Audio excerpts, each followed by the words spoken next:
नवरंगपुर जिले में अंतर्जातीय योग दिवस पालित होइछि। नवरंगपुर स्नातक महाविद्यालय ठारे प्रशासन सहयोग में अंतर्जातीय योग दिवस 2024 पालित होइछि। ए कार्यक्रम में विद्यालय गणशिक्षा मंत्री श्री नित्यानंद गंड जोग देथिले। एथिरे जिलापाल डॉक्टर कमल लोचन मिश्र, जिला आरक्षी अधीक्षक रोहित वर्मा जिला स्तरीय अधिकारी, स्वयं सहायता दल सदस्य, महाविद्यालय छात्र छात्री माने योगाभ्यास करथिले। भिन्न भिन्न प्रकार योगासन प्रदर्शन सह प्राणायाम करा जायथिला। ए अवसर में उपस्थित अतिथि माने योगदे उद्बोधन दे योगाभ्यास लाभ और आवश्यकता विषय बुझाइथिले। उभय शारीरिक और मानसिक स्वास्थ्य रक्षा दिगरे योगर भूमिका संपर्क में आलोचना करा जायथिला।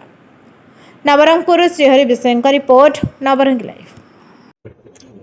आंतर्जातिक योग दिवस अवसर रे मो प्रथमे समस्त को मोर आंतरिक शुभेच्छा जणाइबी। समस्त को अनुरोध करी समस्ते करंतु योग एवं माने निरोग रुहंतु।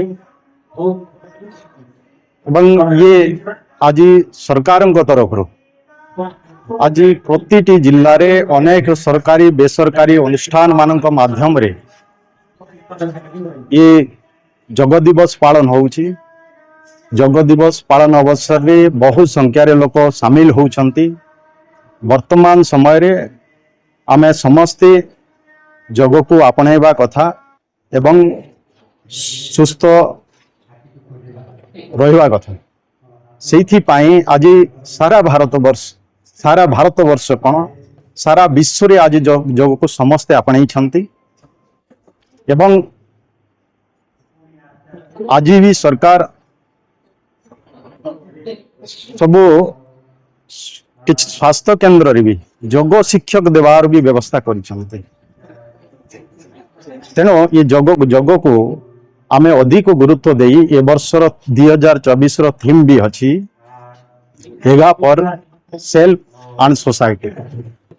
आमे निज पाई भी योग करिबा एवं सोसाइटी को भी समाज को भी समस्त को योग करिबा पाई कहबा, जेमिति समस्ते निरोग रहिबे, सुस्थ रहिबे, सुस्थ समाज गठन हबो।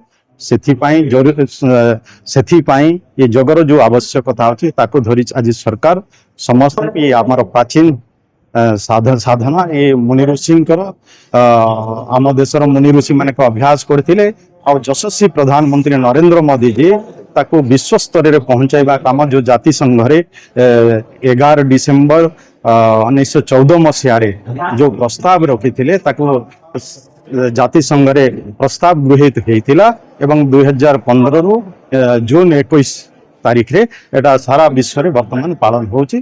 तेनो मो समस्त को अनुरोध करी जे आमे समस्ते योग करी निरोग रह। धन्यवाद। निश्चय वर्तमान आम सरकार योग को प्राथमिकता देउछि। मो जेमते कहूली अनेक जगह जो हेल्थ एंड वेलनेस सेंटर माध्यम रे आज योग शिक्षक देवार भी व्यवस्था है। आमे वर्तमान सब स्कूल रे भी आम विभाग तरफ स्कूल एंड मास एजुकेशन तरफ आज स्कूल हाई स्कूल गुड़ाक आमे चिठी भी कराइचे जे सब जगह से माने योग को प्राथमिकता दे योग दिवस पालन करंतु एवं योग को व्यापक करंतु जहाँ समस्त पाखरे पहुंचू एवं देशवासी समस्त सुस्थ रहो। आज जून 21 तारीख अंतर्जातीय योग दिवस हिसाब से पालन करा जाउछि। आज भारत सरकार एवं राज्य सरकार निर्देश क्रमे आज नवरंगपुर जिले में आमर 10 गोटी ब्लॉक एवं 2 गोटी अर्बान लोकाल बॉडी रे आमे सब स्थान रे ई अंतर्जातिक योग दिवस उत्सव पालन करिछु। नवरंगपुर जिलार सदर महकुमा स्थित नवरंगपुर महाविद्यालय रे आज जिला स्तरीय योग दिवस पालन कर जाइछि। एठारे आज 500 रु अधिक संख्यार पिला एवं अन्य बुद्धिजीवी माने योगदान करी एही अंतर्जातिक योग दिवस पालन करबा संगे संगे योगर प्रसार एवं प्रसार दिगरे मध्य शपथ पाठ करिसंती। आज माननीय मंत्री श्रीयुक्त नित्यानंद गंड महोदय एवं जिला प्रशासन समस्त वरिष्ठ अधिकारी समेत नवरंगपुर महाविद्यालय छात्र छात्री एवं सरकारी कर्मचारी एवं अन्य बहुत बुद्धिजीवी कार्यक्रम योगदान करते।